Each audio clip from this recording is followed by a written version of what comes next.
चला तर मंडळी, गोडधोड खाऊन खूप कंटाळा आलता म्हणून आज केलं गावरान पद्धतीने झणझणीत वांग्याचं भरीत।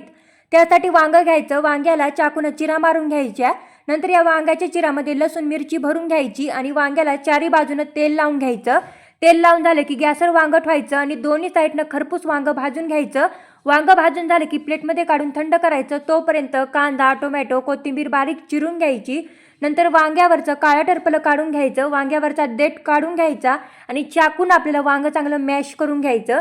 वांग मॅश करून झालं की काय करायचं, गॅसवर पॅन ठेवायचा, पॅनमध्ये 2 पळी तेल घालायचं। तेल गरम झालं की जिरे मोहरी घालायची। नंतर यामध्ये बारीक चिरलेला कांदा घालायचा। कांदा चांगला परतला की नंतर यामध्ये टोमॅटो घालून पुन्हा चांगलं परतून घ्यायचं। नंतर यामध्ये लाल तिखट, धना पावडर, हळद पावडर टाकून मसाले चांगले मिक्स करून घ्यायचे। मसाले चांगले मिक्स झाले की नंतर यामध्ये मॅश केलेलं वांग टाकायचं आणि वरून चवीप्रमाणे मीठ टाकून चांगलं मिक्स करायचं। 2-3 मिनिटं चांगलं हे वांग्याचं भरीत आपल्याला परतून घ्यायचं। नंतर बारीक चिरलेली कोथिंबीर टाकायची। तयार आहे आपलं गावरान पद्धतीने झणझणीत वांग्याचं भरीत।